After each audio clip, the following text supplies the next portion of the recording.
We can graph conics that have been rotated. The conics, the standard forms that we've looked at, all have like a principal axis in the vertical or the horizontal directions. But suppose we wanted to look at something that had been rotated a bit. So I'm going to go and just do a quick little sketch here. And I'm going to go ahead and do we'll do an ellipse to keep it simple. Okay, so here is an ellipse that has not been rotated. But suppose we wanted to rotate this. I can just take this and rotate it. Now, that's not to say that there's not some new that we're not still on a regular axis. Let's go ahead and just draw our normal axes. So there's a standard vertical y-axis and our horizontal axis. And so if we have an ellipse like this, we can see that with respect to these axes here, that equation would be pretty easy to find. However, with respect to a standard x-y coordinate system, this would be kind of hard to find. And what we're going to do is we're going to label this here as we're going to call this the x prime and y prime system, where the equation of this conic would be really easy to find in this system, whereas this original, this will be the x and y. And we'd like to find what's the relationship between these, and then when we're given an equation of a conic, we can, in x and y, that is not in our standard form, we can rewrite it in terms of x prime and y prime in a standard form that will not have a rotation with respect to those axes, and so then we can graph it. So I'm going to just go through a quick derivation here of what the relationship is going to be.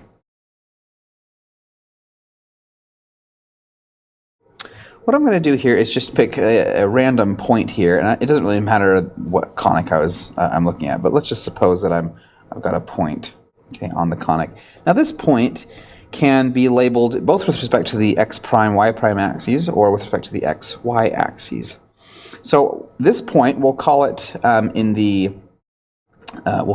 point x prime y prime, but we'll also call it just the point x y. And the question is, well, what is the relationship between those? So what we're going to do is actually just look at the line that from the origin and note that the origin is the same for both of these. And we can look at a couple of different triangles. I'm going to first look at this connecting down to the xy axis to the x-axis with a right triangle. And then I'm going to connect it to the x prime axis, okay, with another right angle. And now I can see, okay, there's some angles here to consider. Okay, this angle right here, I'm going to call this angle theta. And this angle here, I'll call alpha. Okay. And then what we're going to do is, and also I'm going to label this distance right here as r. Okay, the distance from the origin to our point. So alpha represents the angle of rotation, and theta represents the angle that our point makes with the x prime axis.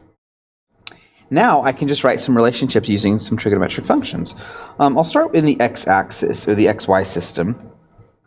X, well, if I look at x right here, and this triangle, which has a theta plus alpha angle, I can do the cosine of the sum of these two angles would be the x value over r. In other words, x is equal to r times cosine of theta plus alpha.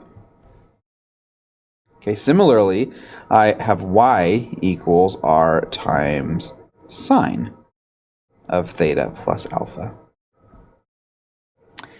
So that's looking at this larger triangle here that comes down to the x-axis. But we can also get a relationship between x prime and y prime. X prime is going to equal r cosine of theta. Cosine theta. And y prime will be r sine theta. So I've got all of these four different ways of locating this point. These two that are in the xy system and these two that are in the x prime y prime system. And now I can use the sum formulas for cosine and sine to rewrite the x and the y. So I'm going to go do that over here. So x is r times the cosine of theta plus alpha is cosine theta cosine alpha, and then minus, still r, and then sine theta sine alpha. Okay.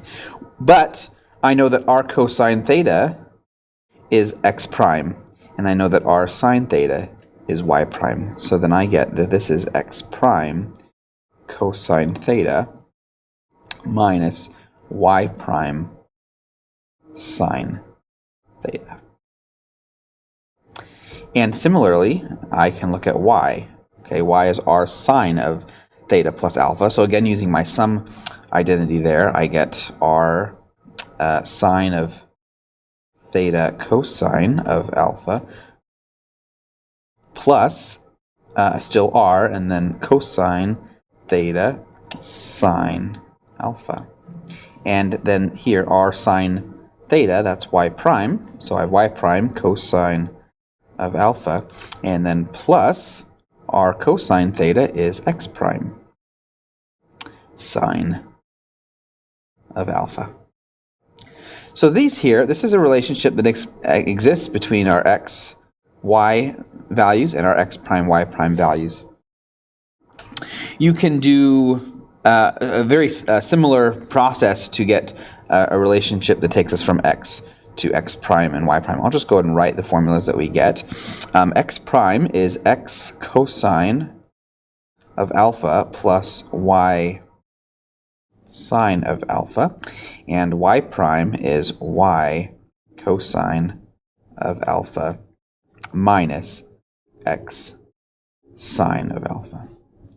So these are the formulas that relate the variables x prime, y prime, and x and y. So anytime we want to rotate a conic, we can find this angle of rotation alpha, and we can put them in here, right?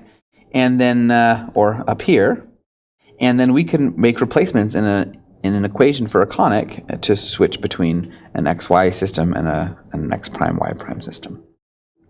Now, an important thing to know is that the standard equation of a conic, okay, the most general that we can get, is going to look something like this: ax squared plus bxy plus cy squared plus dx plus ey plus f equals 0.